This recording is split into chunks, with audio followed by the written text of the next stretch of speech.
இயேசுவோடு இணைந்த நிலையில் இறந்தோரை கடவுள் அவருடன் அழைத்து வருவார். திருத்தூதர் பவுல் தெசலோனிக்கருக்கு எழுதிய முதல் திருமுகத்திலிருந்து வாசகம். அதிகாரம் 4, இறைத்திரு வசனங்கள் 13 முதல் 17 முடிய. சகோதர சகோதரிகளே, இறந்தோரை பற்றி நீங்கள் அறிந்திருக்க வேண்டுமென நாங்கள் விரும்புகிறோம். எதிர்நோக்கு இல்லாத மற்றவர்களைப் போல் நீங்களும் துயருறக்கூடாது. இயேசு இறந்து உயிர்த்தெழுந்தார் என நாம் நம்புகிறோம். அப்படியானால் இயேசுவோடு இணைந்த நிலையில் இறந்தோரை கடவுள் அவருடன் அழைத்து வருவார்.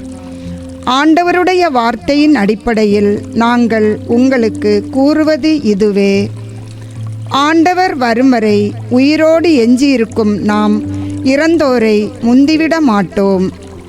கட்டளை பிறக்க, தலைமை வானதூதரின் குரல் ஒலிக்க, கடவுளுடைய எக்காலம் முழங்க, ஆண்டவர் வானின்று இறங்கி வருவார். அப்பொழுது கிறிஸ்து மீது நம்பிக்கை கொண்ட நிலையில் இறந்தவர்கள் முதலில் உயிர்த்தெழுவர். பின்னர் உயிரோடு எஞ்சியிருக்கும் நாம் அவர்களோடு மேகங்களில் எடுத்துக்கொண்டு போகப்பட்டு வான்வெளியில் ஆண்டவரை எதிர்கொள்ள செல்வோம். இவ்வாறு எப்போதும் நம் ஆண்டவரோடு இருப்போம். ஆண்டவரின் அருள்வாக்கு. இறைவனுக்கு நன்றி.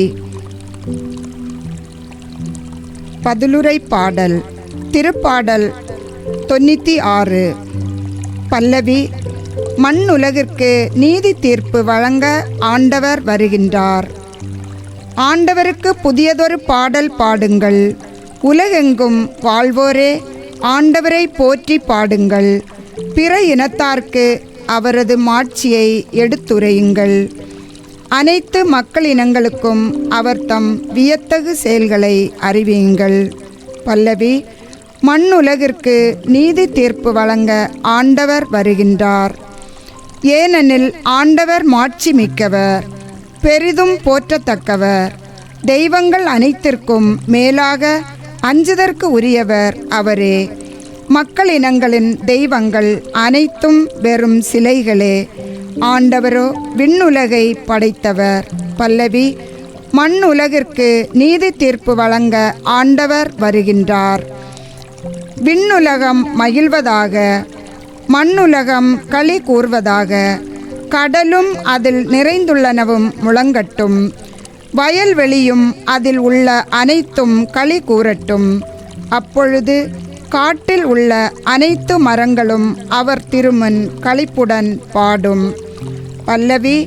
மண்ணுலகிற்கு நீதி தீர்ப்பு வழங்க ஆண்டவர் வருகின்றார். ஏனெனில் அவர் வருகின்றார். மண்ணுலகிற்கு நீதி தீர்ப்பு வழங்க வருகின்றார். நில உலகை நீதியுடன், மக்களினங்களை உண்மையுடன் அவர் தீர்ப்பிடுவார். பல்லவி. மண்ணுலகிற்கு நீதி தீர்ப்பு வழங்க ஆண்டவர் வருகின்றார். அல்லேலூயா, அல்லேலூயா. ஆண்டவருடைய ஆவி என்மேல் உள்ளது. ஏழைகளுக்கு நற்செய்தியை அறிவிக்க என்னை அனுப்பியுள்ளார். அல்லேலூயா. ஆண்டவரே, நற்செய்தியை தகுந்த விதத்தில் எடுத்து சொல்ல என் உள்ளத்தையும் உதட்டையும் தூய்மையாக்கும். ஆண்டவர்களோடு இருப்பாராக, உம் ஆன்மாவோடும் இருப்பாராக. தூய லூக்கா எழுதிய பரிசுத்த நற்செய்தியிலிருந்து வாசகம். ஆண்டவரே, மாட்சி உமக்கே. லூக்கா நற்செய்தி அதிகாரம் 4, இறை வார்த்தைகள் 16 முடிய. அக்காலத்தில் இயேசு தாம் வளர்ந்த ஊராகிய நாசரேத்துக்கு வந்தார். தமது வழக்கத்தின்படி ஓய்வு நாளில் தொழுகை கூடத்திற்கு சென்று வாசிக்க எழுந்தார். இறைவாக்கினர் எசாயாவின் சுருளேடு அவரிடம் கொடுக்கப்பட்டது.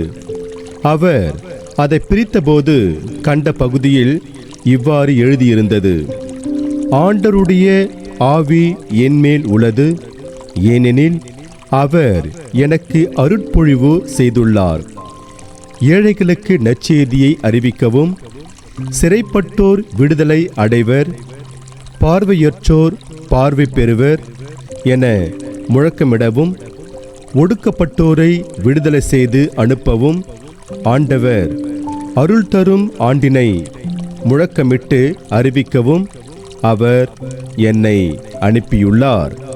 பின்னர் அந்த ஏட்டை சுருட்டி ஏவலரிடம் கொடுத்துவிட்டு அமர்ந்தார். தொழுகை கூடத்தில் இருந்தவர்களின் கண்கள் அனைத்தும் அவரையே உற்று நோக்கியிருந்தன. அப்பொழுது அவர் அவர்களை நோக்கி, நீங்கள் கேட்ட இந்த மறைநூல் வாக்கு இன்று நிறைவேறிற்று என்றார்.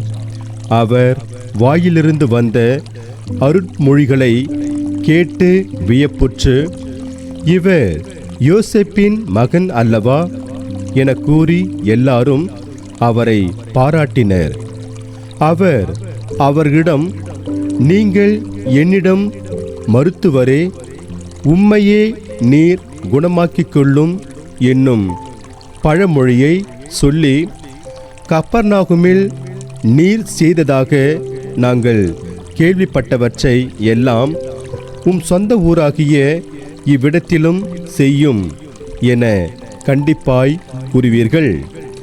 ஆனால் நான் உறுதியாக உங்களுக்கு சொல்கிறேன், இறைவாக்கினர் எவரும் தம் சொந்த ஊரில் ஏற்றுக்கொள்ளப்படுவதில்லை.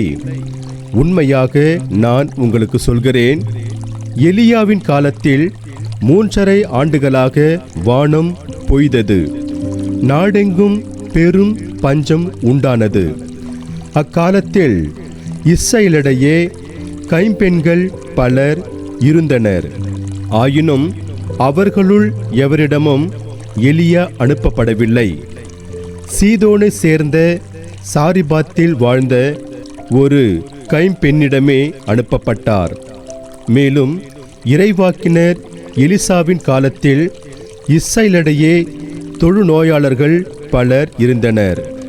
ஆயினும் அவர்களுள் எவருக்கும் நோய் நீங்கவில்லை.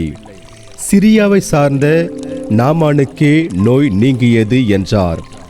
தொழுகை கூடத்தில் இருந்த யாவரும் இவற்றை கேட்டபோது சீற்றம் கொண்டனர்.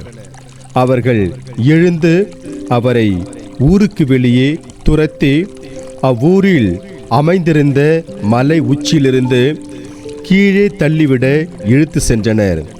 அவர் அவர்கள் நடுவே நடந்து சென்று அங்கிருந்து போய்விட்டார். ஆண்டவரின் அருள்வாக்கு. கிறிஸ்துவே உமக்கு புகழ்.